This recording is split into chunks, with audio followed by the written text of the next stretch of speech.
Tak lupa kita curahkan kepada Nabi besar Muhammad sallallahu alaihi wasallam dan juga kepada keluarga beliau, istri-istri beliau dan para pengikut beliau dengan baik sampai hari kiamat. Para jamaah yang dirahmati Allah, apa judul kajiannya ini?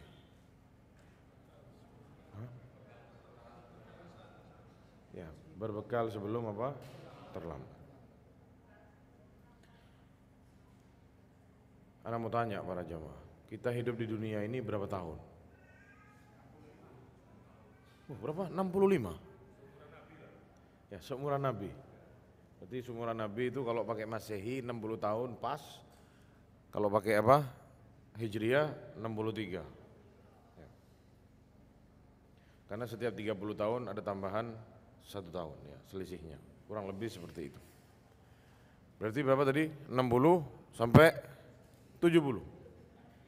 Dan itu sabda Rasulullah SAW, kata Rasulullah, a'maru ummati baina sittin wa sab'in. Umur umatku itu antara 60 sampai 70 dan sedikit yang lebih dari itu. Dan kalau kita perhatikan para jamaah sekalian, memang betul sabda Nabi ini. Sehingga kalau kita datang ke salah satu daerah, tanya siapa yang paling tua di sini, itu cuma ada 1-2 orang yang mungkin umurnya sampai 60 sampai yang umurnya sampai 80, 90 tahun itu cuma 1-2 orang aja. Betul ya? Makanya dikenal sama orang, oh itu Pak Fulan sudah 90 tahun. Sama Ibu Fulan sudah 95 tahun. Sisanya kemana? Berangkat sudah semuanya. Makanya ada salah satu syair, penyair ini mengingatkan para pemuda bahwasanya jangan tertipu sama mereka-mereka yang sama Allah sudah dikasih umur panjang. Ya, kata penyairnya, yu'ammaru wahidun fayaghurru qauman. Satu dikasih umur panjang yang membuat satu ini nipu satu kaum dari kalangan para pemuda. Wa yunsa man yamutu minasyabab, yang membuat orang-orang itu lupa ya, dan dilupakan para pemuda yang mati itu lupa gara-gara ada bapak yang umurnya 95 tahun. Jadi semuanya hayal nanti umur saya segini.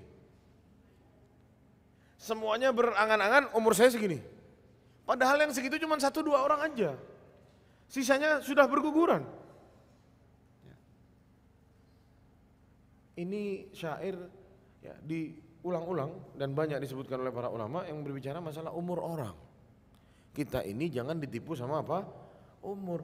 Oh, anak tidak ada diabetes, anak tidak ada tekanan darah tinggi, semuanya sehat, kolesterol normal, ya. Dia lupa bahwasanya dia tidak tahu ajalnya kapan datang. Ternyata mati itu tidak ikut apa? Umur sama tidak ikut sakit. Ada orang sakit-sakitan hidup sampai tua, sakit-sakitan. Ada yang sehat walafiat berangkat tanpa pamit. Bahkan meninggalnya tidak tahu karena apa. Meninggal kenapa dok? Tidak tahu, dokternya tidak bisa jawab. Bahasanya nanti apa? Gagal bernafas. Ada itu, ada istilahnya. Jantungnya masih berdenyut kalau diperiksa, tapi sudah tidak nafas orangnya, mati sudah. Ruhnya sudah dicabut. Dan itu yang kita temui. Kemarin paman ana rahimahullah demikian. Tidur, ya memang sudah sakit beliau. Diperiksa denyut jantungnya masih ada, cuman kata dokter beliau sudah tidak ada. Ada istilahnya dalam kedokteran gagal bernafas.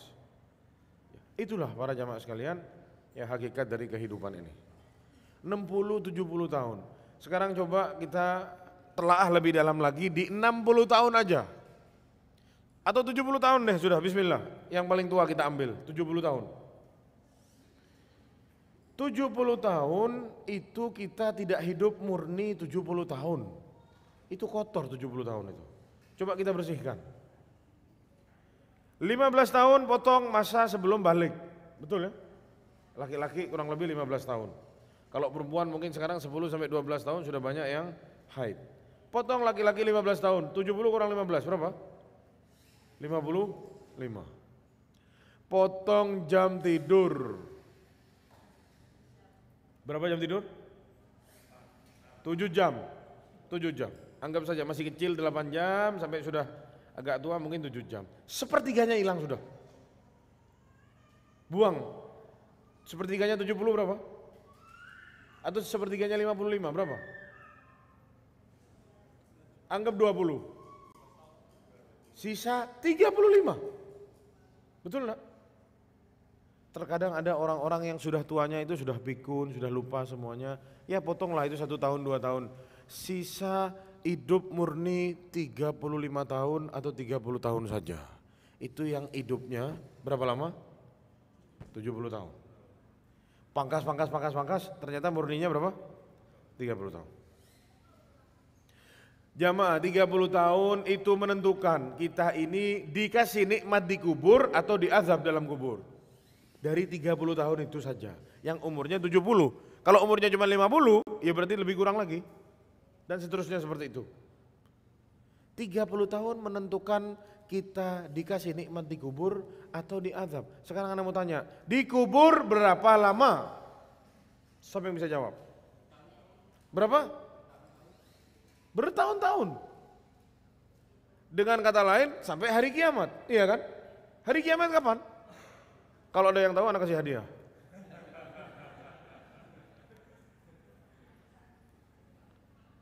Ya, ada yang bilang kiamat 2022. Sudah lewat. Ternyata meleset dia. Bukan kiamat, Covid ternyata. Kesian ya, meleset. Ya, nanti dibilang tahun berapa, wallahu alam. 2030 katanya, terus nambah terus. Di alam barzakh sampai hari kiamat. Hari kiamat sampai kapan? Tidak ada yang tahu. Amalan 30 tahun itu para jamaah menentukan kita ini disiksa atau diazab di dalam kubur. Antum bayangkan sahabat yang mulia Utsman bin Affan radhiyallahu anhu sebagai contoh mungkin meninggal tahun 36 atau 35 Hijriah. Sampai sekarang sudah 1000 berapa tahun? 1400 lebih sedikit. 1410 tahun kira-kira sudah beliau meninggal dunia. 1400 tahun. Ya kita tahu beliau seorang sahabat yang mulia dijamin surga oleh Rasulullah SAW. Bahkan sekelas Sa'ad bin Mu'adz radhiyallahu anhu kata Rasulullah ya ada kena himpitan apa? Kubur. Apalagi kita ini seperti apa? Dari 30 tahun tadi ini menentukan kamu berbahagia atau tidak. Karena kata Rasulullah al-kubur ya atau alam barzakh itu adalah awwalu manazilil akhirah. Kata Rasulullah, alam barzakh itu awal tingkatannya akhirat. Ya, kita sudah masuk di pintunya akhirat saat orang sudah masuk ke liang kubur. Kalau di kuburannya itu baik, maka sampai ke akhirat nanti insya Allah apa? Baik. Tapi kalau di sini dia sudah menemukan ketidakenaan, ya tidak benar sudah di kuburnya, ditanya tidak bisa jawab, itu tanda keburukan besok yang akan dia alami juga di setelah hari kiamat. Pertanyaannya cuma 3 jamaah. Sama Rasulullah sudah dikasih bocoran pertanyaannya dan jawabannya pun sudah dikasih apa? Bocoran. Tapi tidak semua bisa menjawab itu. Yang menjawab bukan hafalan, tapi yang menjawab apa? Iman dan amal soleh kita.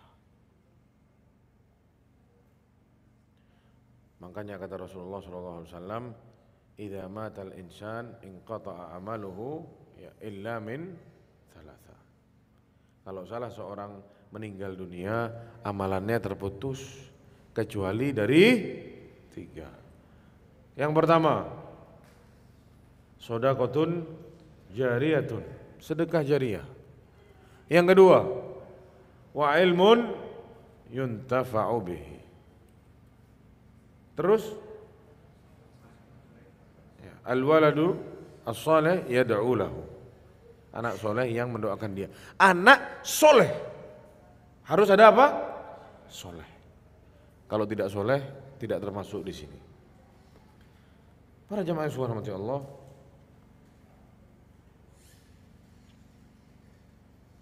dahulu Ali bin Abi Thalib radhiyallahu anhu ditemui oleh salah seorang sahabatnya. Sahabatnya lihat Ali bin Abi Thalib ini sholat di malam hari, panjang sholatnya, tidak selesai-selesai. Ini orang-orang yang dijamin surga sudah jamaah, ditemui sholat tahajud di rumahnya panjang-panjang sholat tahajudnya. Katanya temennya, nih nyebut temennya nih, tanya. Ya Amirul Mukminin, wahai Amirul Mukminin, saumun bin nahar, wa saharun bil lail, wa ta'abun fima baina dzalik. Wahai Amirul Mukminin, kamu puasa di siang hari, kamu sholat begadang di malam hari, belum lagi kelelahan yang engkau jalani di keseharianmu. Ya, beliau jadi apa? Khalifah, ngurus umat, ya, jadi pemimpinnya umat, jadi panglima perangnya, jadi pemimpin negara, ya ngurus ya kaum muslimin, apalagi di zaman Ali bin Abi Thalib ada perang, ada fitnah di antara kaum muslimin. Apa enggak capek? Kata temannya, kamu di siang hari puasa, di malam hari kamu sholat malam panjang, belum lagi kelelahan yang engkau rasakan di siang hari. Selesai beliau sholat, dijelasin sama Ali bin Abi Thalib. Apa kata beliau? Safarul akhirati tawil. Safar ke negeri akhirat itu panjang. Kita ini hidup di dunia baru ada di terminal yang kedua. Terminalnya kira-kira masih ada 12 lagi sana, ya sampai ujungnya neraka atau surga. Kita masih ada di terminal yang kedua. Kata Ali bin Abi Thalib, safarul akhirati tawil. Perjalanan ke akhirat itu panjang. Kita butuh bekal yang banyak. Jangan sampai bekalnya habis. Dan beliau bilang, wa yahtaju ila qat'ihi bi sayril laili wa huwal ijlaj. Kita perlu potong jalan, kita perlu ya shortcut. Ya.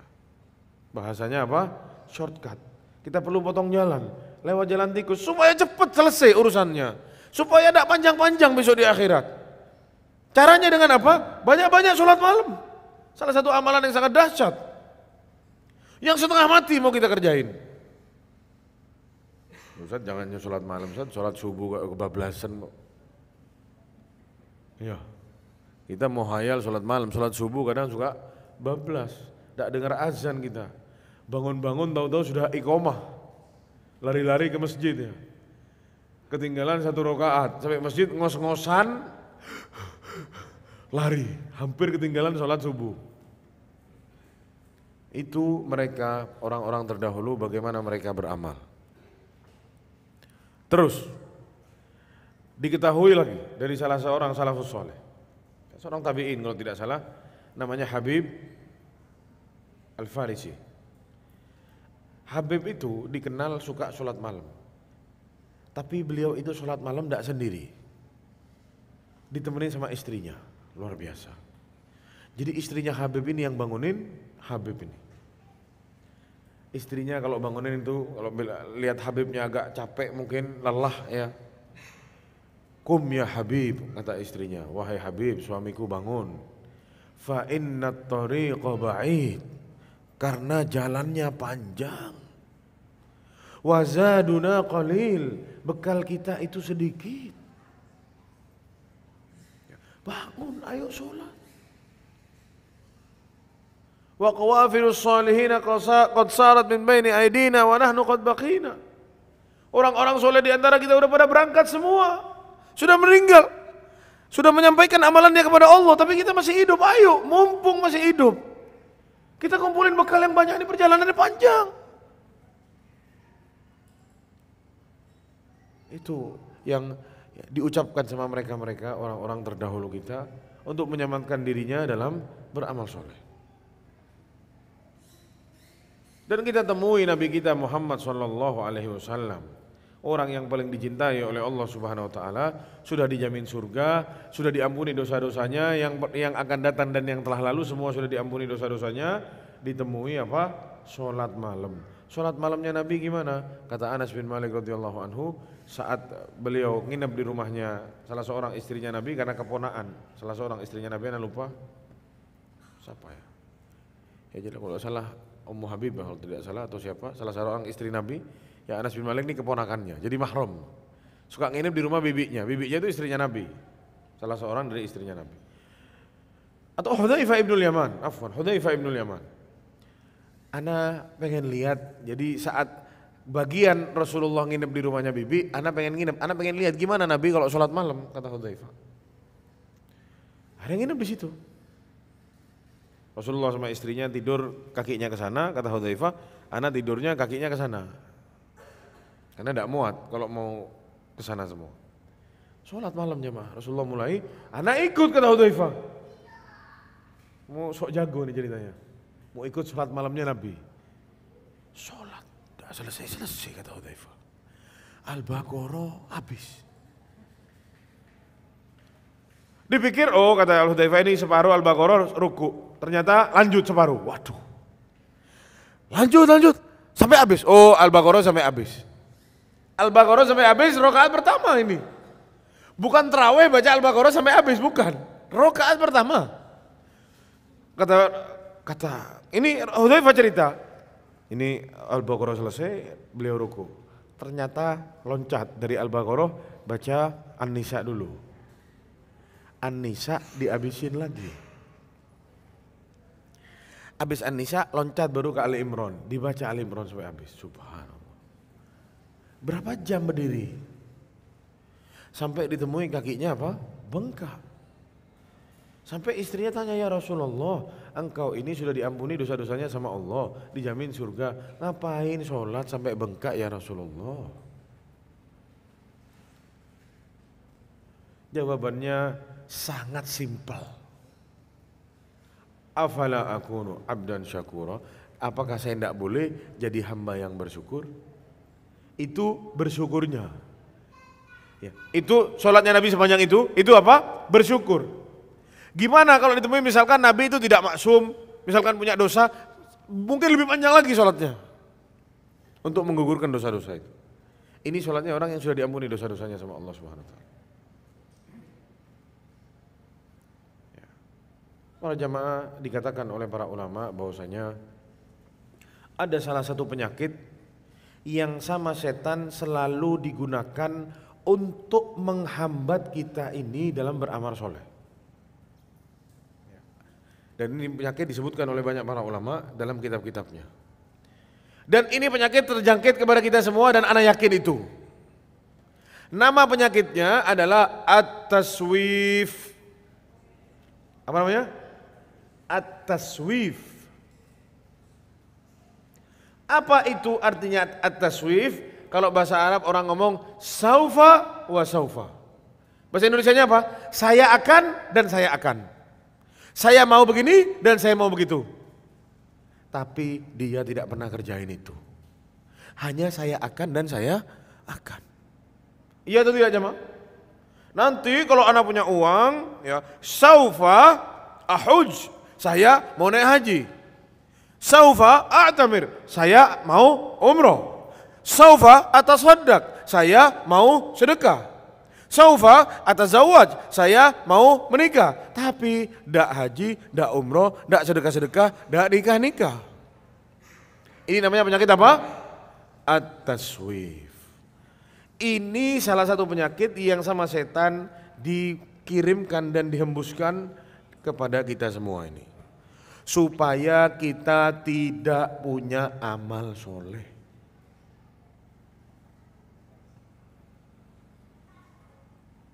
Sama setan dikasih alasan untuk kita tidak beramal soleh. Nanti uangmu belum cukup. Nanti kamu, kalau mau sholat nanti aja, jangan sekarang. Sekarang kamu capek, istirahat dulu. Jangan dolim sama diri sendiri. Dikasih sama setan apa? Jawaban-jawaban untuk supaya orang itu tidak beramal. Karena memang salah satu strateginya setan itu yang dia pakai adalah jangan sampai kita ini punya amal soleh.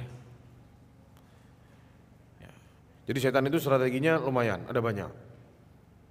Salah satu strateginya yang utama itu membuat orang kafir keluar dari agama Islam. Itu yang setan inginkan. Dengan kesyirikannya, dengan amalan-amalan yang membuat orang itu keluar dari Islam. Kemunafikan, kekafiran, kesyirikan itu yang dicoba. Tapi kalau gagal setan akan pindah. Mencoba dengan jalan yang lain, yaitu apa? Membuat agar orang bermaksiat kepada Allah Subhanahu Wa Taala. Kalau ternyata ini gagal, setan tidak tinggal diam, dia akan pindah ke yang kedua. Apa? Yang ketiga. Disuruh buat perkara-perkara bid'ah supaya tidak diterima amalnya. Karena kata Rasulullah, man amila amalan laisa alaihi amruna fahuwa raddun. Barang siapa yang beramal satu amalan yang tidak pernah kami ajarkan, maka amalannya apa? Tertolak. Itu yang akan dicoba sama setan. Dan itu yang dikatakan oleh Imam Sufyan Ats-Tsauri, al-bid'atu ahabbu ila iblis minal ma'siyah. Bid'ah itu lebih dicintai oleh iblis daripada apa? Maksiat. Kenapa demikian? Li'annal bid'ah la yutabu minha.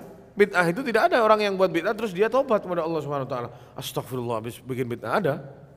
Tidak ada. Ya karena dia merasa itu adalah ibadah. Padahal itu tidak pernah diajarkan sama Nabi. Sebaliknya, maksiat yutabu minha. Pelaku maksiat itu tahu kalau dia sedang apa? Bermaksiat. Orang yang lagi mabuk dia tahu ini tidak benar, ini dosa. Mau apapun itu agamanya. Kecuali orang yang tidak punya agama. Berzina, ya pezinanya pun tahu ini zina, ini tidak boleh. Ya saya melakukan ini karena terpaksa.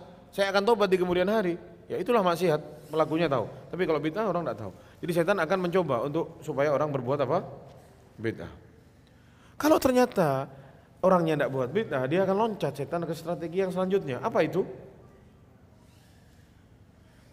Melarang orang untuk berbuat ketaatan.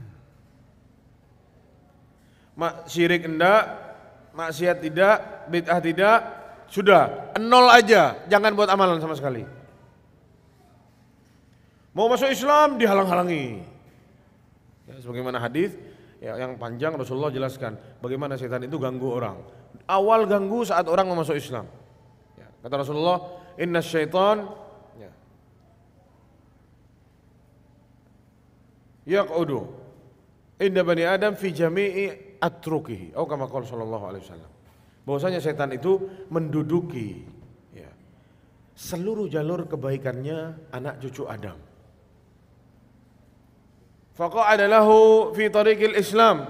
Kata Rasulullah SAW, setan duduk ya, menduduki jalur keislamannya mereka. Ini ceritanya Rasulullah lagi cerita dulu para sahabat saat mau masuk Islam, dihalang-halangi sama siapa? Sama setan. Katanya setan, tuslim, kamu mau masuk Islam, wa tatruk dina abaik wa abai abaik, kamu masuk Islam yakin, kata setan, dibisiki. Mau meninggalkan agamamu, agama nenek moyangmu, agama bapakmu mau kamu tinggal. Kata Rasulullah SAW, fa'asahu fa'aslam. Tapi sama orang ini dilawan, bisikan setan, akhirnya dia masuk Islam.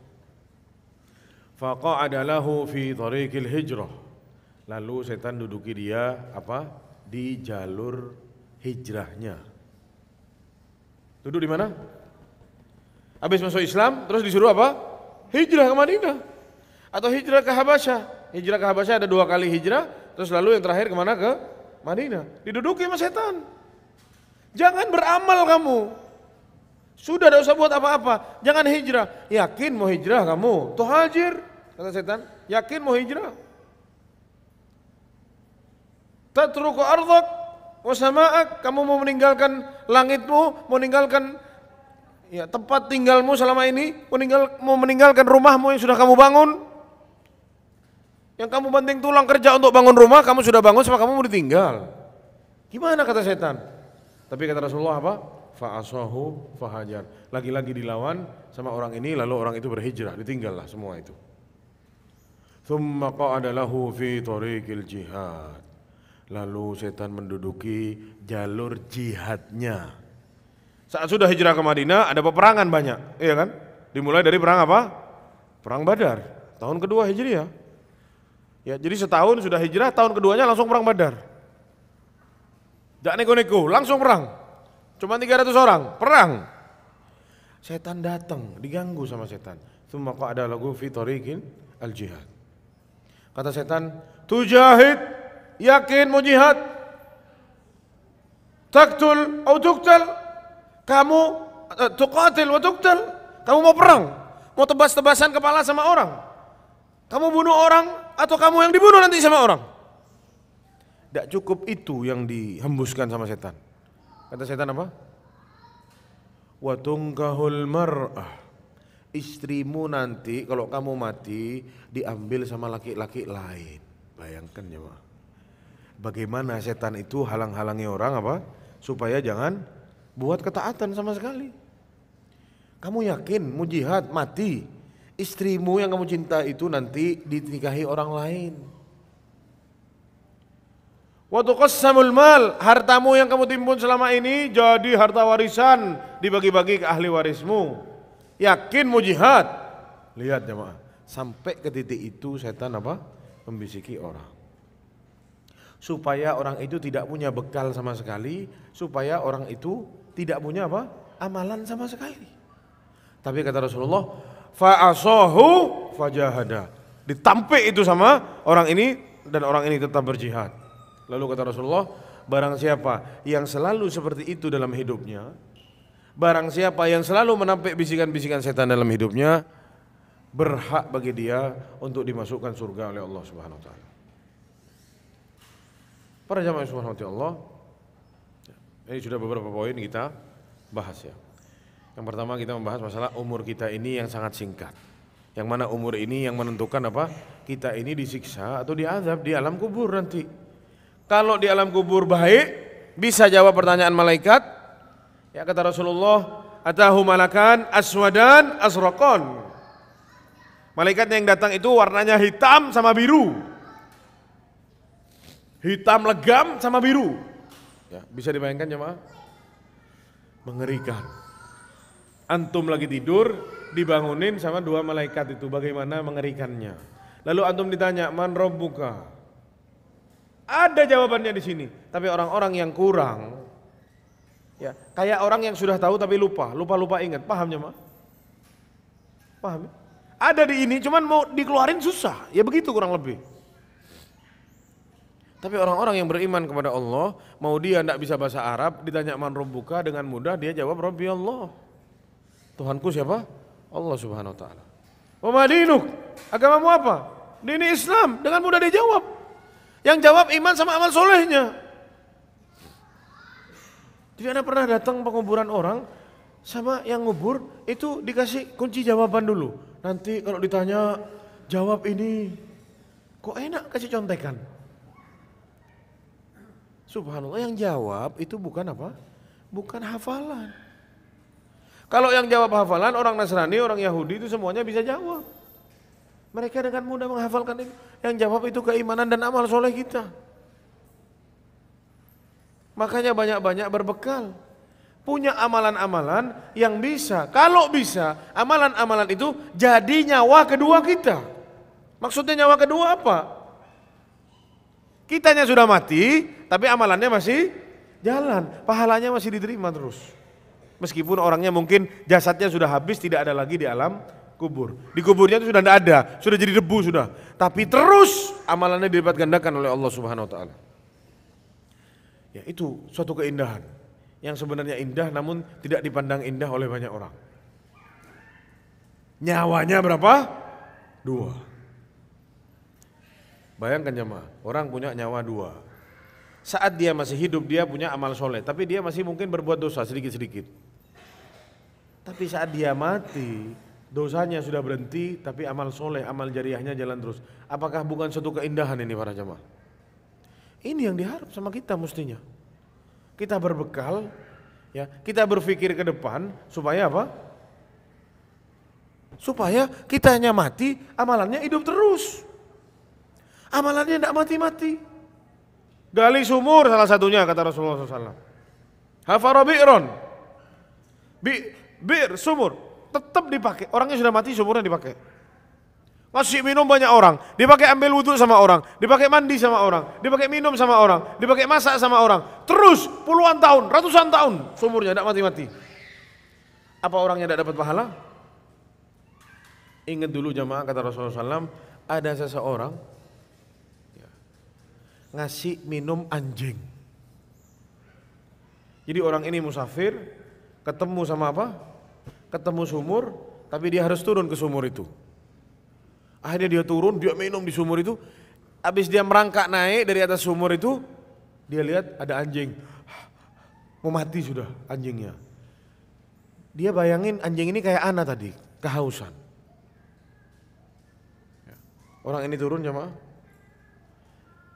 diambil air itu dibawa karena tidak ada ember di zaman itu mungkin. Apa yang dibuat jadi ember? Sepatunya. Ini hadis Rasulullah menceritakan. Sepatunya dipakai untuk apa? Untuk ambil air. Karena sepatu kulit itu tidak cepat jebol ya. Lain sama sepatu busa zaman sekarang. Kalau diisi air, airnya langsung keluar. Kalau zaman dulu sepatu dari apa? Kulit. Bisa nyimpen air beberapa lama, tidak rembes airnya. Dia turun, merangkak lagi masuk ke dalam, dipegang. Ya, kayak apa sih namanya itu? Kayak kita dulu masih kecil zamannya di pintu itu kita bisa manjat ke atas. Kalau sekarang rubuh kita ya, naik ke atas itu ya. Dia turun, diambil air sama dia di sepatunya. Sepatunya sama dia dibuka, dijadiin sebagai apa? Ember. Terus sama dia digigit sepatunya, terus dia merangkak lagi naik ke atas, dikasih ke anjing itu. Kata Rasulullah, wa fi kulli kabidin ratbin shadaqah. Setiap jiwa yang basah, yang punya hati hidup, dia bakal dapat sedekah, meskipun hewan. Bayangkan kalau dia ngasih makan apa? Manusia sebanyak itu, ya orang mau tanak nasi pakai air itu, orang ambil wudhu pakai air itu, orang mandi junub pakai air itu, orang nyiram tanamannya pakai air itu, orang nyiram pertaniannya pakai air itu, panen, orangnya ngeluarin zakat, apa enggak dapat pahala terus itu? Orangnya sudah mati, tapi pahalanya apa? Jalan terus. Lalu para jamaah yang subhanahu Allah, perlu kita perhatikan ya dua hal dalam setiap amal soleh yang kita buat. Jangan sampai apa salah beramal. Ini nanti anak akan sebutkan ada 10 amal soleh yang mungkin bisa kita perbuat supaya ya, ini menjadi motivasi kita untuk kita selalu beramal. Ya, karena 10 amal soleh ini disebutkan oleh para ulama dan disebutkan langsung oleh Rasulullah, ini amalan bagaikan nyawa kedua. Ya, insya Allah nanti di akhir kita akan sebutkan 10-10-nya itu supaya menjadi motivasi kita bisa beramal yang meskipun sedikit tapi tepat, ya sasarannya tepat, jadi amal jariah kita sampai kita mati. Dan 10-10-nya insya Allah mudah, tidak ada yang sulit. Ya, kata Rasulullah SAW, Inna Allaha la yanduru ila suwarikum.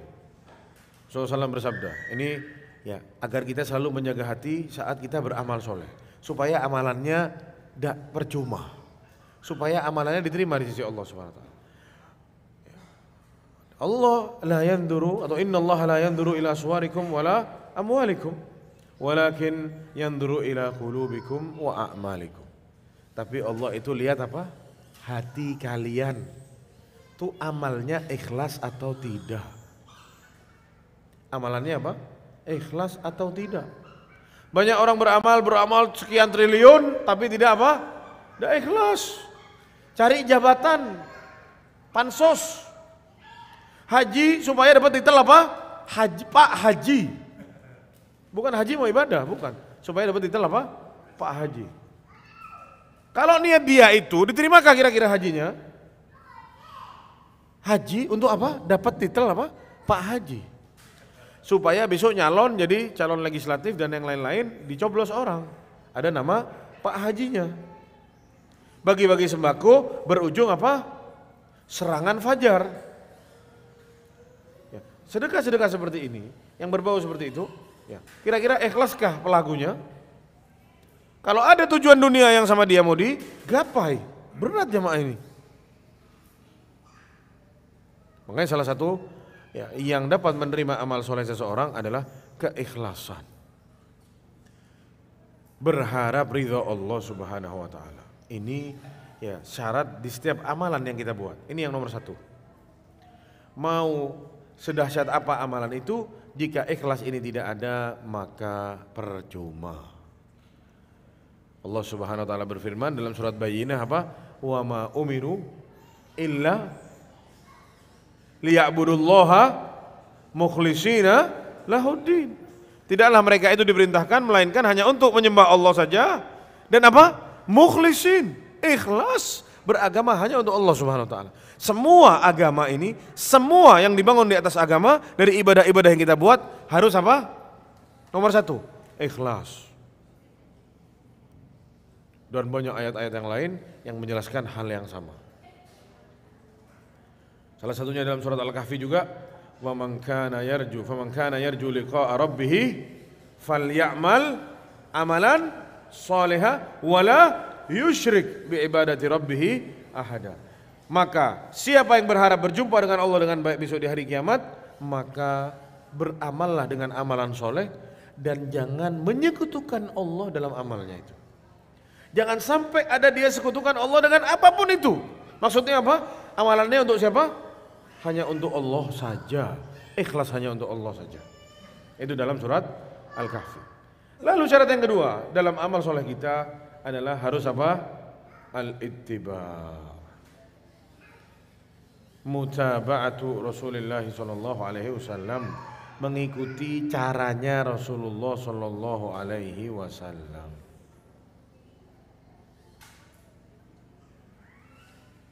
Kalau antum punya amalan bikin sendiri, anak ikhlas Ustaz, tapi tidak pernah diajari Nabi, diterimakah amalannya?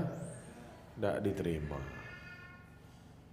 Kata Rasulullah, man amila amalan laisa alaihi amruna fahuwa raddun.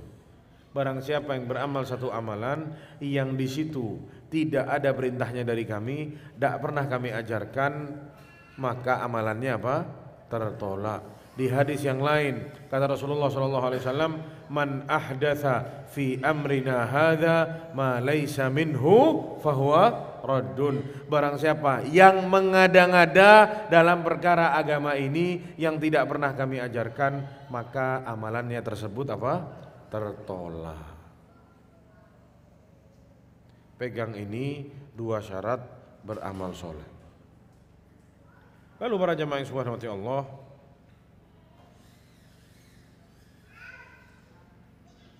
banyak sekali motivasi yang datang ya dari Rasulullah SAW bagi kita agar kita ini segera untuk beramal soleh. Salah satunya Rasulullah SAW bersabda, badiru bil a'mali fitanan ka qita'il lailil muzlim. Bersegeralah kalian beramal soleh ya. Karena sungguh fitnah-fitnah ini seperti apa? Malam yang sangat gelap. Tidak kelihatan fitnah-fitnah ini.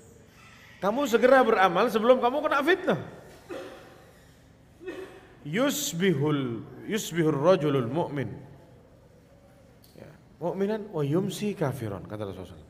Ada seseorang itu ya karena kena fitnah ini, paginya seseorang itu mukmin, sorenya sudah apa?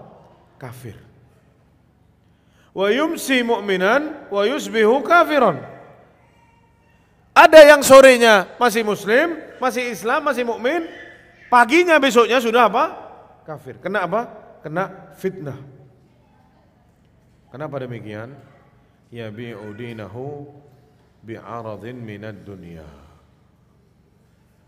Dia jual agamanya ini dengan sedikit dari dunia ini. Kena apa?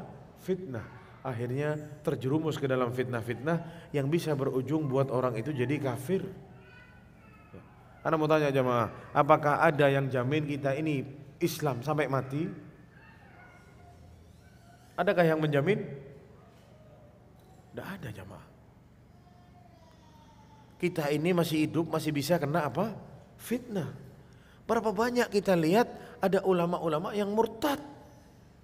Dulunya dikenal sebagai ulama, kena syubhat, kena fitnah, murtad. Dan sebaliknya berapa banyak orang kafir yang sama kita tidak pernah diharap keislamannya, tiba-tiba dia masuk Islam dan baik Islamnya sampai mati. Berapa banyak demikian? Ya, itulah fitnah para jamaah sekalian. Kita tinggal ini di zaman apa? Fitnah. Sebisa kita beramal segera dikerjakan, jangan ditunda. Kita tidak tahu kapan ini kita naudzubillah terpapar fitnah. Ya, makanya juga kata Rasulullah SAW, ightanim khamsan qabla khamsin. Raih yang 5 sebelum datang yang 5. Yang pertama masa mudamu sebelum masa tuamu. Masa kayamu sebelum masa miskinmu. Waktu luangmu sebelum datang waktu sibukmu. Masa sehatmu sebelum masa sakitmu. Lalu masa hidupmu sebelum datang kematianmu. 5. Maksudnya apa? Jangan ditunda-tunda kalau punya satu amalan. Ada yang ngomong kok kedengeran? Mungkin mic-nya di luar orangnya. Iya. Orangnya di luar, dia tidak kedengeran di sini.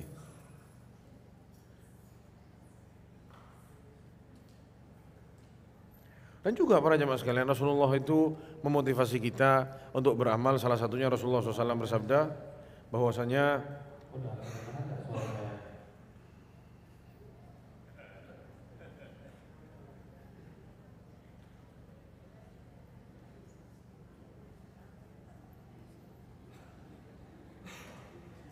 orangnya di luar itu yang megang mic.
Dan para jamaah yang subhanahu Allah, tidak cukup Rasulullah SAW memotivasi kita agar kita ini banyak beramal dengan ya balasan-balasan atau iming-iming surga. Ya, kata Rasulullah SAW, setiap amalan yang dibuat sama Bani Adam akan dilipat gandakan amalannya menjadi berapa? 10 bahkan bisa sampai 100 dan seterusnya, dilipat gandakan sama Allah SWT. Jadi barang siapa, ya kata Rasulullah, hamma berniat untuk berbuat kebaikan, maka dia sudah tertulis 1 pahala. Lihat, ini baru niat kebaikan, sama Allah sudah ditulis 1 pahala. Kalau sama dia dibuat kebaikan tersebut, dikasih pahala lagi dan dilipat gandakan pahalanya. Dan sebaliknya, barang siapa yang berniat berbuat keburukan, dia tidak dikasih dosa. Sampai dia buat keburukannya baru dihitung berapa? 1 dosa. Makanya kita jangan cuma banyak niat-niat saja, ya. Karena kita tahu niatnya saja sudah dapat pahala, terus kita niat aja. Ya, kan niat dapat pahala sudah Ustaz. Ya, jangan begitu. Ya. Ini Rasulullah ngomong supaya kita itu apa? Beramal. Supaya kita ini berbuat. Punya amalan meskipun sedikit, hanya kita sama Allah yang tahu. Dan kita lihat bagaimana dahulu para sahabat dan para salafus saleh beramal. Ya, yang dipimpin, ya, yang terbaik siapa para sahabat? Sahabat terbaik siapa? Siapa? Abu Bakar As-Siddiq radhiyallahu anhu. Dikisahkan oleh Abu Hurairah radhiyallahu anhu bahwasanya Rasulullah SAW bersabda, suatu hari ya para saat ini habis sholat subuh nih, sudah mau masuk ke duha begitu, Rasulullah ngumpulin para sahabatnya dan Rasulullah berbicara sama para sahabat. Seperti biasa, setiap hari seperti itu. Di hari itu Rasulullah tanya, man asbaha minkum liyawm sha'iman, siapa kalian di hari ini yang sedang puasa? Para sahabat banyak yang angkat tangan, ana ya Rasulullah puasa. Abu Bakar juga angkat tangan, ana ya Rasulullah. Qala faman tabi'a minkumul yawm janazah, siapa yang hari ini sudah ngantar jenazah? Kata Abu Bakar, ana lagi, ana ya Rasulullah. Faman at'ama minkumul yawm miskinan, siapa yang hari ini masih pagi loh ya. Siapa yang sudah ngasih makan orang miskin? Abu Bakar ngacung lagi, ana ya Rasulullah. Faman ada minkumul yawm maridhun, siapa yang hari ini sudah jenguk orang sakit? Ana ya Rasulullah. Terus tidak berhenti. Setiap amal soleh ditanya, dia sudah buat, padahal masih pagi loh. Lalu Rasulullah bilang apa? Majtama'ana fimri'in illa dakhalal jannah. Tidaklah amalan itu berkumpul dalam satu orang suka berbuat seperti itu dalam kesehariannya, melainkan orang itu akan masuk surga. Ini juga indikasi yang sangat besar dari Rasulullah bahwasanya Abu Bakar itu tempatnya di mana? Di surga. Bayangkan ya, masih pagi. puasa, nganterin jenazah, jenguk orang sakit, ngasih makan orang miskin. Masih pagi, sudah semua. Subhan. Abu Bakar As-Siddiq radhiyallahu anhu. Bahkan ditemukan kalau Rasulullah SAW bilang nyuruh sedekah, ini ada hal-hal yang membutuhkan sedekah, ayo mau bantu orang lain, Abu Bakar itu ditemukan hartanya semuanya dibawa. Sedekahnya tidak kaleng-kaleng. Bukan kayak kita, buka dompet awalnya mau 100.000, belum keluar udah dibalikin lagi. Jangan, kebanyakan. Turun yang warna biru, diangkat. Kayaknya mesti kebanyakan juga. Terus hijau, ungu, kuning, terakhir abu-abu yang keluar. Itu abu-abu yang keluar sudah ngerasa 2 miliar sedekah. Abu Bakar As-Siddiq bisa sedekah, ya. Sama setan apa diperindah itu. 2.000 itu bisa jadi apa? Ya, 2 juta sampai mungkin 20 juta. Ditipu sama dirinya sendiri. Abu Bakar itu datang ditanya sama Rasulullah, ya Abu Bakar, kamu sisain apa di keluargamu? Abqaitullaha wa rasul. Aku tinggalkan di rumah Allah dan Rasulnya. Jadi tidak ada lagi, semua dibawa. Habis. Dan Rasulullah tidak pernah terima yang demikian kecuali hanya dari Abu Bakar saja. Jadi sedekah itu jamaah sampai hartanya habis.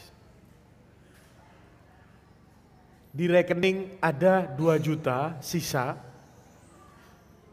sudah hidup segan mati tak mau, disuruh sedekah langsung 2 juta, jebret 2 juta, keluar langsung satu waktu, 0 langsung, tidak ada sisanya.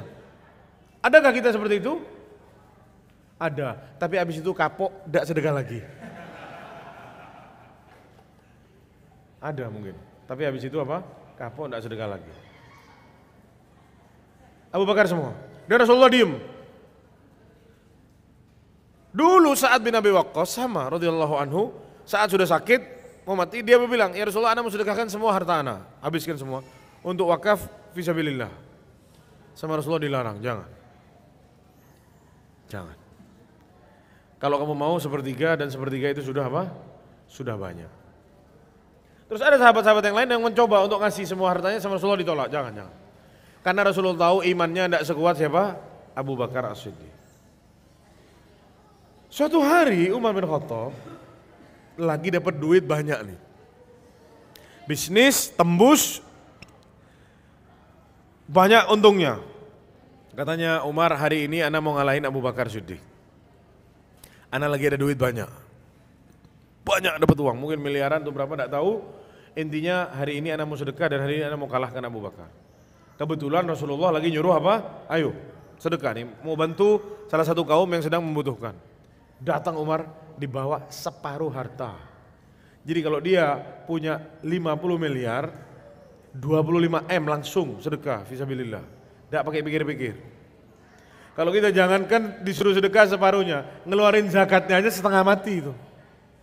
Setengah mati enggak jamaah? Orang punya uang 1 T, 2,5%-nya berapa? 25 miliar. Disuruh keluar satu waktu, goyang nggak itu kira-kira? 25 M dikeluarin dalam satu waktu. Itu zakat. Ini Umar enggak, sedekah. Bukan wajib ini sedekah. Separuhnya langsung taruh. Hari ini anak mau ngalahin Abu Bakar. Ternyata Abu Bakar datang apa? Bawa semua hartanya. Disedekahkan sabilillah. Kata Umar, sudah memang saya tidak akan pernah menang sama Abu Bakar. Takluk sudah, tidak bisa. Tentu bayangkan jemaah, saat Rasulullah SAW mau hijrah ke Madinah, ya sahabat-sahabat sudah mulai banyak yang hijrah, diperintahkan untuk hijrah. Tersisa sedikit, termasuk ada Abu Bakar sama Rasulullah ditahan-tahan. Tunggu ya Abu Bakar, tunggu. Ayo Rasulullah, anak mau hijrah. Kata Rasulullah, tunggu, kamu tunggu dulu. Abu Bakar itu ngerasa mungkin Rasulullah mau ngajak bareng ana hijrahnya. Cuman dia tidak berani bicara itu. Ya, karena nunggu wahyu dari Allah Subhanahu wa taala. Tapi Abu Bakar dari beberapa bulan sebelum hijrah sudah menyiapkan unta. Dia beli unta yang bagus untuk hijrah dia sama Rasulullah SAW. 2 beli unta. Dari 3 bulan untanya disiapin sama dia, dikasih makan tiap hari, itu unta dirawat, butuh biaya, disiapin sama dia. Ana mau mengeluarkan yang terbaik untuk Rasulullah SAW. Sampai hari H Rasulullah sudah diperintahkan sama Allah, sudah hijrah sekarang, dia datang sama siapa? Sama Abu Bakar. Sudah kasih tahu sama Allah, hijrah sama Abu Bakar. Rasulullah datang siang bolong ke rumah Abu Bakar, kasih tahu, ya, ana sudah diperintahkan untuk hijrah. Kata Abu Bakar, as-suhbah ya Rasulullah. Ya, ana yang nemenin ya Rasulullah.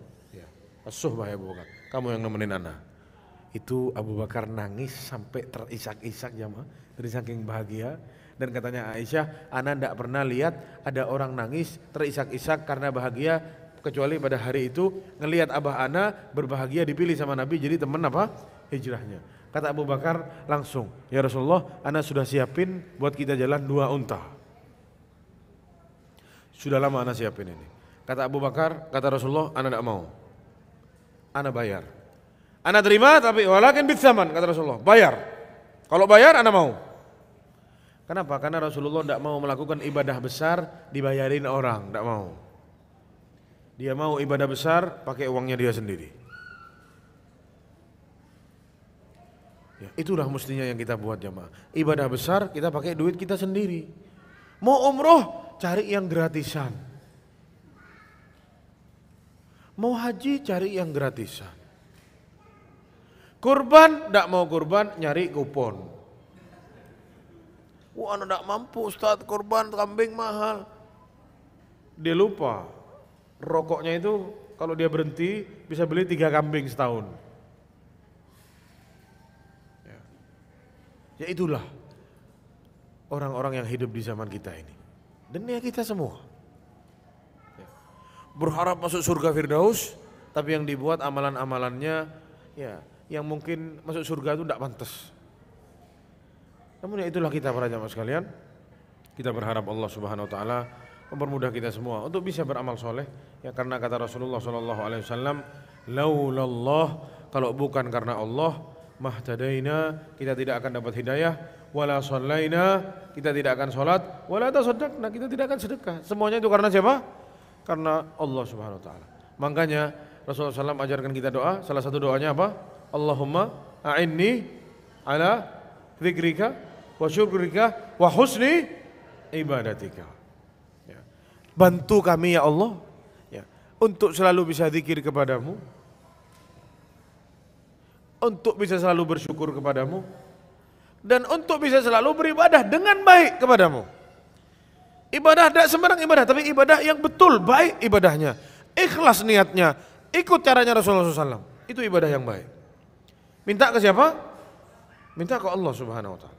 Lalu para jamaah subhanahu Allah, sebagaimana janji ana tadi, ya, sebagai motivasi kita untuk kita beramal soleh, dan amal solehnya bisa terus ya kita nikmati meskipun kita sudah meninggal dunia. Ada 10 amalan yang disebutkan oleh Syekh Abdul Razak bin Abdul Muhsin hafizahullah dalam kitabnya,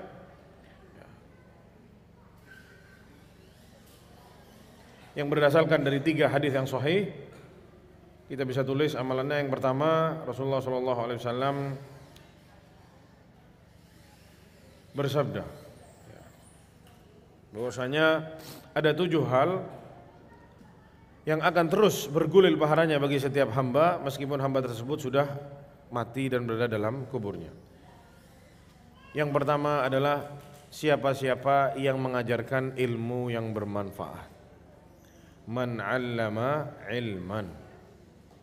Ustaz itu kan para ustaz, para guru-guru, jangan berkecil hati. Antum topang itu ustadznya, antum bantu itu ustadznya. Kalau ustadznya punya buku, antum bantu cetak, antum bantu sebar itu kitab-kitab para ulama kepada para penuntut ilmu. Itu sama masuk ke poin yang pertama. Apa yang pertama?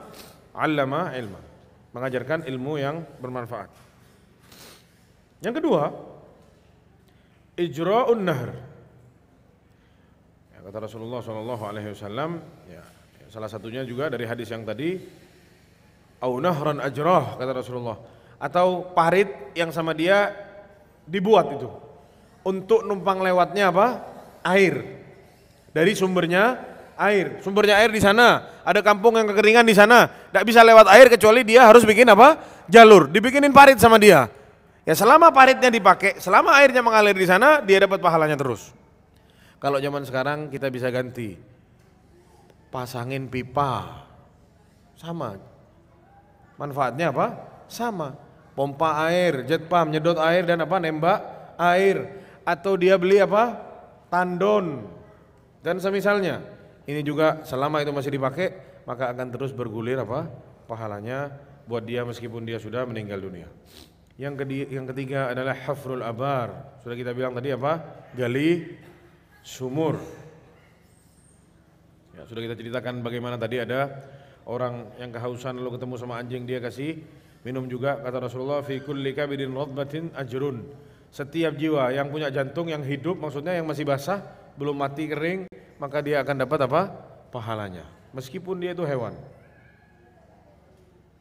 Lalu Rasulullah SAW bersabda, man hafara ma'an lam yashrab minhu kabidun harra minal jinni wala insi wala sabuin wala ta'ir illa ajrahu Allahu yawmal qiyamah.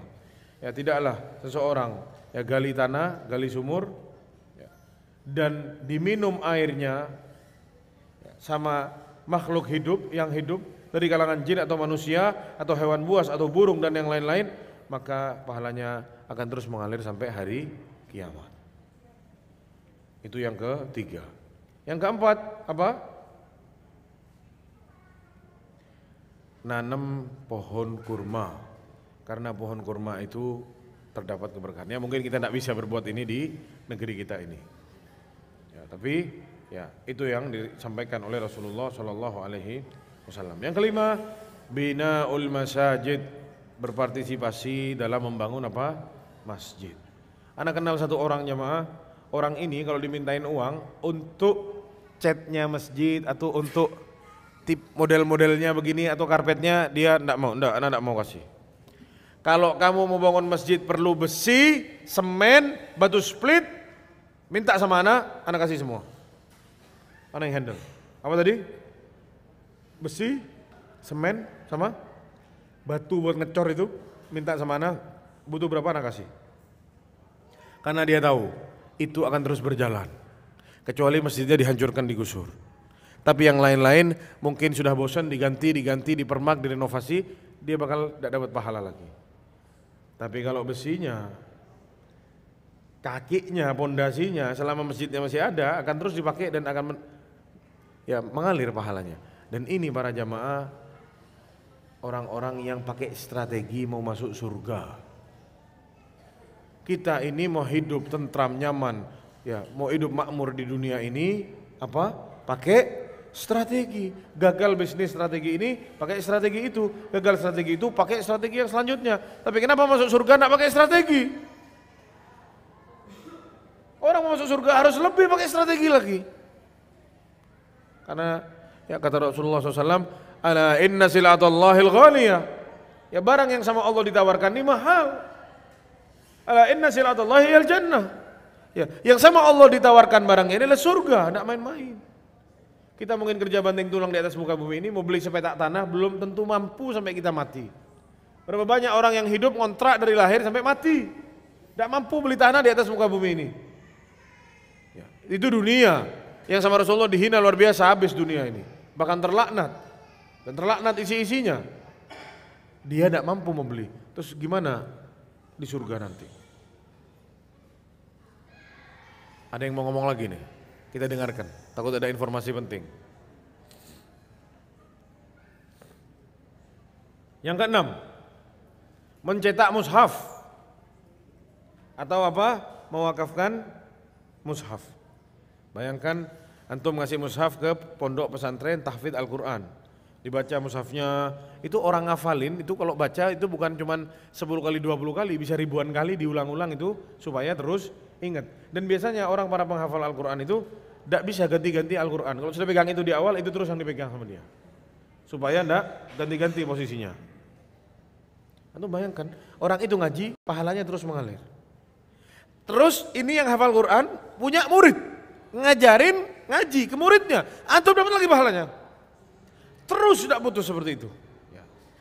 Itu yang keberapa? Yang keenam. Yang ketujuh, mendidik anak-anak di atas kebaikan supaya jadi orang soleh.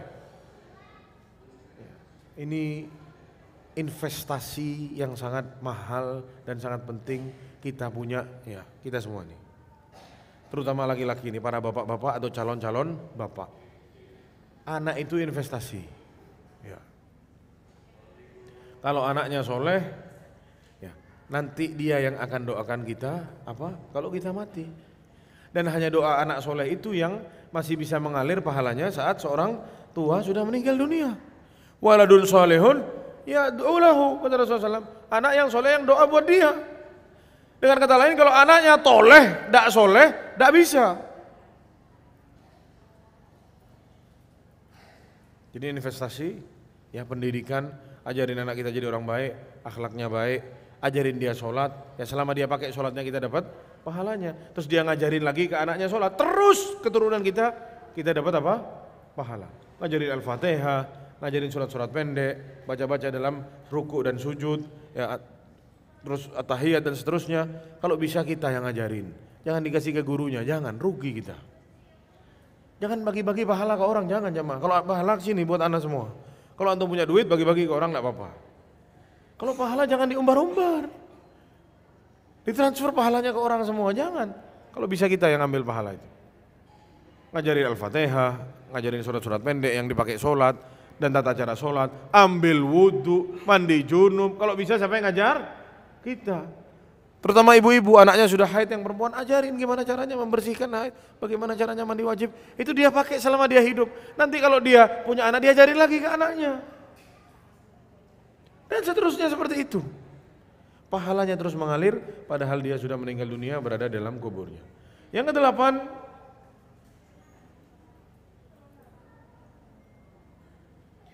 bangun rumah untuk diwakafkan untuk orang-orang yang membutuhkan. Ya, ada musafir lalu menumpang lewat di sana, ada fakir miskin menumpang makan di sana. Ini perlu juga kita galakkan ya. Ya, orang-orang yang mampu bikin tempat-tempat seperti ini. Rumah makan gratis misalkan, ya atau apa? Rumah dipakai orang yang membutuhkan, orang singgah di sana. Ya, apalagi nampung anak yatim di situ, itu sangat dahsyat. Yang kesembilan, ya meninggal dunia dalam keadaan apa? Ribat. Ribat itu menjaga negeri muslim, menjaga apa? Perbatasan negeri muslim dari serangannya musuh. Ya biasanya ini negara konflik antara satu negeri sama sebelahnya, itu ada penjaganya namanya murabit yang jaga. Orang yang murabit, ya kalau dia mati dalam keadaan dia ribat seperti itu pahalanya oleh Allah Subhanahu wa taala dilipat gandakan terus seakan-akan dia tidak mati. Seakan-akan dia masih terus seperti itu melakukan hal itu. Ya anak rasa kita bukan tentara ya yang menjaga perbatasan, jadi jangan putus asa, masih banyak amalan-amalan lain yang kita bisa buat. Dan yang terakhir adalah sedekah jariyah.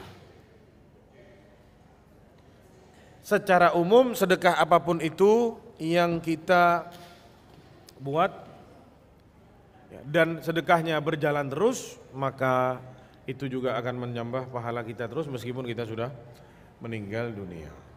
Mungkin ini para jamaah sekalian bisa Anda sampaikan, semoga bermanfaat. Dan di sini ada beberapa hadiah. Tapi siapa yang mau bertanya dulu, nanti setelah itu kita bagi-bagi hadiahnya. Jika ada yang mau ditanyakan silahkan.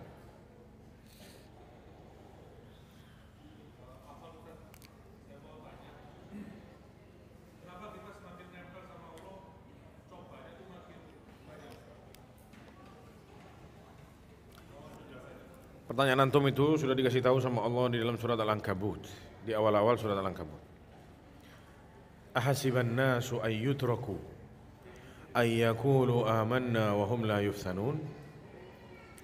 Apakah mereka berpikir, berasumsi saat mereka memproklamirkan keimanannya, dengan kata lain mendekatkan dirinya kepada Allah, hijrah, meninggalkan masa kelamnya, meninggalkan masa lalunya. Oh, saya mau jadi orang beriman, saya mau jadi orang baik. Lalu mereka tidak diuji oleh Allah Subhanahu wa taala. Itu pertanyaan dari Allah Subhanahu wa taala Ya, apakah kamu mengira bahwasanya kalau kamu itu hijrah, kalau kamu itu beriman, terus kamu tidak diuji? Ya. Apa kata Allah? Walaqad fatannal ladzina min qablihim, kami telah uji orang-orang sebelum mereka. Fala ya'lamannallahu alladzina shadaqu wa la ya'lamannal kadzibin. Allah akan tahu pasti siapa yang jujur imannya dan siapa yang bohong. Itu sudah jelas oleh Allah Subhanahu wa taala disebutkan di dalam Al-Qur'an. Ya, dan itu yang dialami sama mereka para sahabat Nabi. Saat mereka memutuskan untuk hijrah, ya ditinggal masa lalunya yang kelam, tidak semuanya balik modal. Banyak yang tersungkur, hancur sampai mati, kering kerontang, banyak. Salah satunya kita kenal Mus'ab bin Umair radhiyallahu anhu. Itu sebagai contoh sudah orang kaya raya, ya, tarafnya sudah di atas rata-rata, tampan, bajunya impor, sendalnya impor semuanya. Parfumnya bukan parfum 2 rakaat kayak punya kita ini jamaah. Parfumnya asli, wangi, satu ruangan kecium baunya sama Mus'ab. Tapi saat dia memilih jalur yang benar, memilih untuk mengikuti Rasulullah SAW, memilih untuk beriman, kembali ke track yang benar, miskin sampai mati. Kulitnya itu sampai kering, sampai berjatuhan dari saking tidak tahu mau makan apa. Apakah sampai seperti itu cobaan kita? Anda mau tanya. Apakah ujian itu sampai kita tidak bisa makan? Sampai kita tidak tahu mau minum apa? Sampai pingsan-pingsan karena tidak tahu gizi dapat dari mana? Apakah demikian? Anda tidak mengira ada orang yang hijrah zaman sekarang sampai cobaannya sedahsyat mereka para sahabat dulu. Mereka itu hijrah jamaah perang. Perang lawan siapa? Bapaknya sendiri.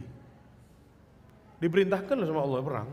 Ternyata ditemui di barisan musuhnya ada adiknya, ada abangnya, ada ayahnya. Gimana?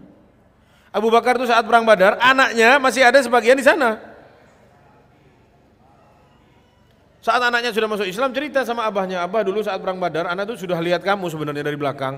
Kalau anak tebas kamu, bisa-bisa aja katanya. Tepat apa kata orang, anak bunuh bapak sendiri. Kata Abu Bakar, oh iya.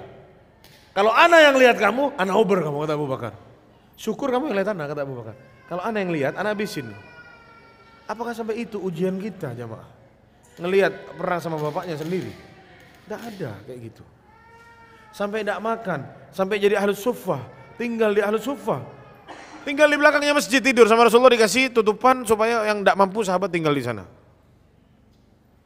Apakah sampai demikian? Saat kita hijrah, Anda yakin ada orang sampai seperti itu. Hanya memang karena kualitas iman kita yang terlalu tipis. Jadi kena ujian sedikit sudah merasa dibebani sama ujian yang sangat besar. Padahal kalau kita lihat ke bawah lebih banyak yang lebih susah dari kita dan dia baik-baik saja sebenarnya. Dia tenang-tenang saja hidupnya. Makanya kata Allah Subhanahu wa taala, "Man 'amila shalihan min dzakarin aw untha wa huwa mu'min falanuhyiyannahu hayatan thayyibah." Ini janji dari Allah Subhanahu wa taala. Barang siapa yang beramal soleh dalam keadaan keimanannya, dia bangun amal solehnya di atas imannya itu, ya, wa huwa mu'min, dia beriman kepada Allah, dia beramal soleh, kami akan hidupkan dia dengan hidup yang thayyibah, baik hidupnya. Ustadz, tapi ana diuji, ana ya dijauhi sama teman-teman. Ingat jemaah, Allah bilang apa? Hayatan thayyibah. Hidupnya apa? Baik. Apapun yang Anda alami saat Anda beriman kepada Allah dan Anda barengi itu dengan amal soleh, Anda dalam kehidupan yang apa? Thayyibah. Ini janji dari Allah SWT. Ada beberapa kata takkid, ya, penekanan dan kepastian dari Allah. Pasti kamu hidup dengan hidup yang thayyibah. Kami akan hidupkan kamu dengan hidup yang baik. Hanya saja mungkin kita terlalu buru-buru. Ya, hijrah ingin buru-buru balik modal. Ya, bukan begitu hijrah jamaah, bukan itu hijrah. Hijrah itu jalan menuju Allah dengan tidak melihat apa konsekuensinya.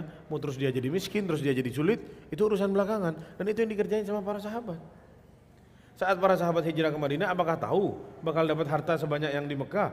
Tidak. Abdurrahman bin Auf itu meninggalkan semua hartanya di Mekah, berangkat ke sana tangan kosong. Dia, ya, kalau bahasa Inggrisnya mungkin gambling, tidak tahu nih kita ke sana bakal dapat harta yang sama lagi. Itu tidak ada. Tawakal ala Allah. Ana berangkat karena taat kepada Allah. Anda berangkat karena cek, 1 2 cek. Mas, suaranya udah masuk, Mas. dari tadi masuk, Mas. Cek. Bukan sudah masuk, dari tadi masuk suaranya. Tes.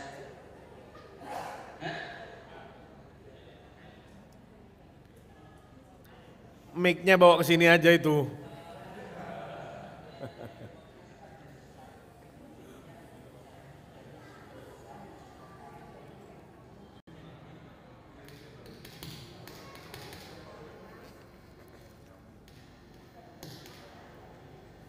Ya, berangkat ke Madinah hartanya tidak dibawa. Cek. Suara ini.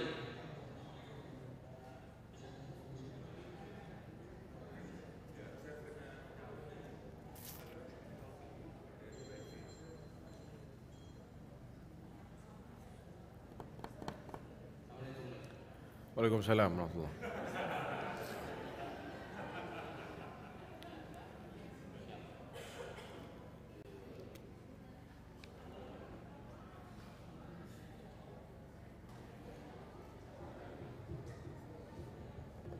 Tidak dimatiin-matiin ya, Mak.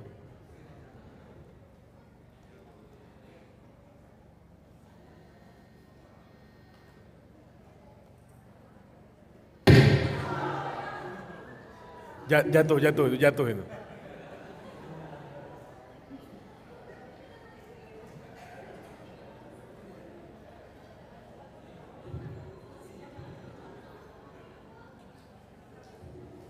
Cek, halo cek, 1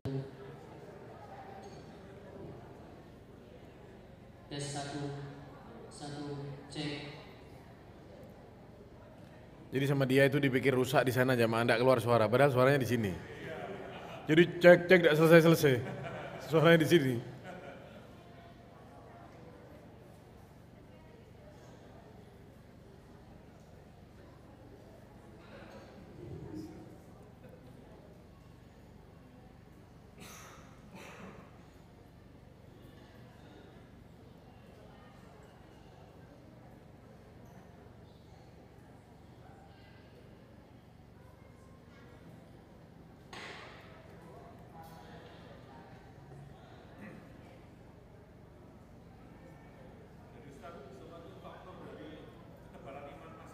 Iya, kurang lebihnya seperti itu.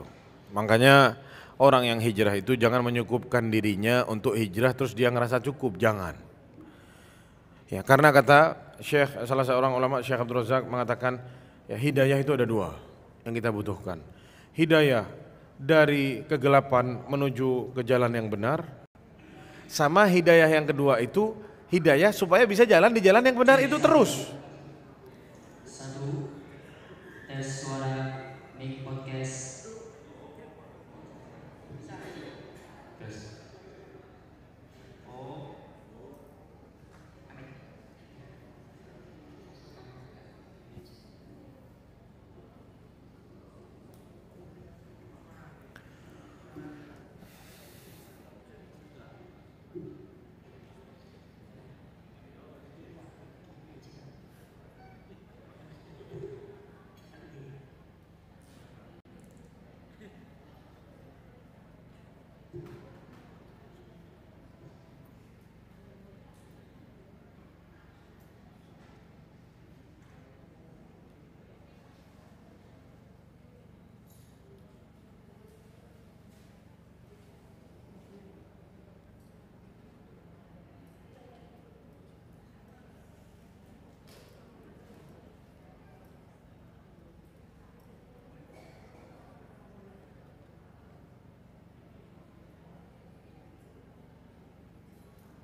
Ya, kurang lebih seperti itu jawabannya.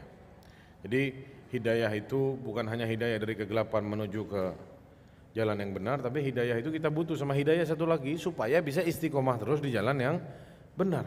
Makanya orang yang sudah memutuskan diri untuk berhijrah, jangan mencukupkan dengan oh saya sudah, jangan. Yang pertama terus minta sama Allah supaya bisa jalan di jalan ini istiqomah sampai mati, itu yang pertama. Dan yang kedua banyak-banyak terus menuntut ilmu agama ini, pertebal dirinya dengan ilmu dan amal soleh. Itu yang menyelamatkan kita. Kalau ini ada yang hilang salah satu susah. Ya. Wallahu a'lam bishawab. Silakan, antum dapat hadiah. Masya Allah, kita fadlul Islam. Taib, pertanyaan selanjutnya. Itu dulu, pertama, angkat tangan. Ya.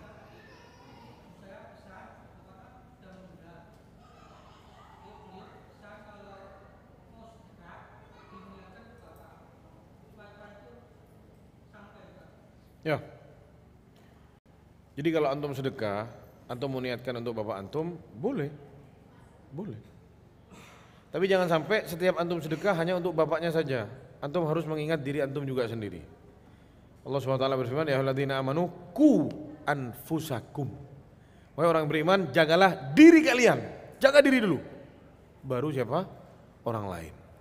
Dan juga sebagian ulama bilang kalau seorang anak itu sedekah dan sedekahnya itu dari hasil didikan bapaknya insya Allah tetap dapat apa? Pahala. Sebagaimana tadi yang mencetak anak yang soleh itu salah satu amal jariah. Jadi kalau anaknya baik dia doain bapaknya akan masuk doanya. Ya, amalan baik yang anaknya buat itu akan kembali juga untuk kebaikan orang tuanya. Ya. Wallahu a'lam bishawab.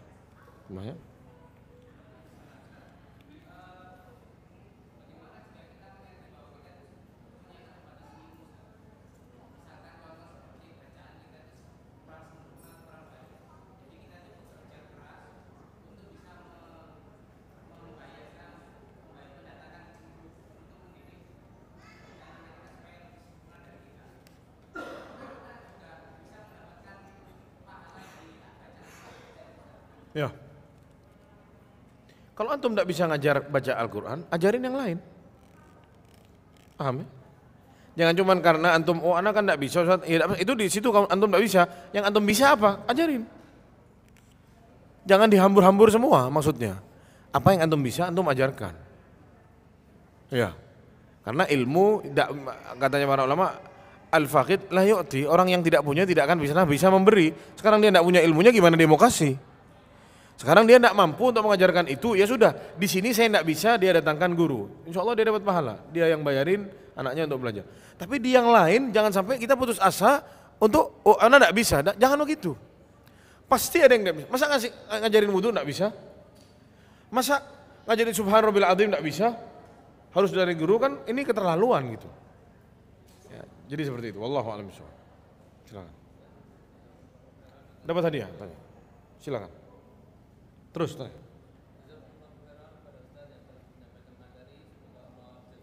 Amin.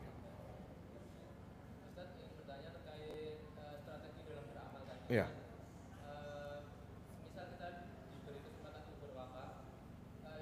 Sama punya bapak juga tadi. Bapak juga.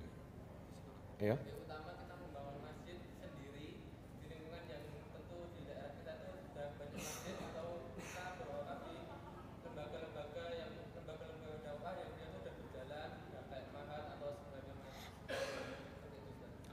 Semakin itu dibutuhkan, semakin besar pahalanya. Paham ya? Antum ngasih orang yang sangat butuh, hancur, tidak punya apa-apa, sama antum ngasih orang yang sudah punya, ya samakah pahalanya? Tidak sama. Ini yang lebih berat, ini yang antum lebih besar. Ya. Sama masalah ini. Antum lihat mana yang lebih butuh, itu yang antum keluarkan. Ya kan? Antum yang bisa menilai mana yang lebih dibutuhkan. Jadi selalu yang lebih dibutuhkan itu yang lebih diutamakan. Yang terpenting baru yang penting, gitu. Kaitannya itu terkait ini, kalau masjid sekarang kan karena sudah banyak, jadi nanti yang sholat di situ kan juga nggak terlalu banyak gitu, Ustaz. Ya. Sedangkan kalau di kayak lembaga dakwah itu mungkin dakwahnya bisa lebih menyebar. Silakan. Itu strategi antum, gunakan strategi itu. Ya. Itu namanya ijtihadnya seseorang. Itu pendapat seseorang, opini seseorang. Menurut saya ini yang lebih baik. Kita sudah berpikir arahnya selalu ke sana, ya sudah di situ bismillah. Ya, dan memang di sebagian tempat banyak masjid, tapi sebagian yang lain banyak tempat-tempat yang tidak punya masjid. Yang mau kajian-kajian masih dilarang di sini, dilarang di sana. Ya, dan biasanya lembaga dakwah yang bisa membantu untuk membangun itu karena sudah punya kekuatan hukum. Kalau antum sendiri yang mau bikin, antum ngurus sendiri surat-suratnya ya berat ya. Jadi ditanggungjawabkan ke mereka, asal antum yakin itu amanat dan baik, akan tersampaikan dengan baik, maka silakan saja. Fadhol. Pertanyaan terakhir. Sekarang dari sebelah kiri. Silakan.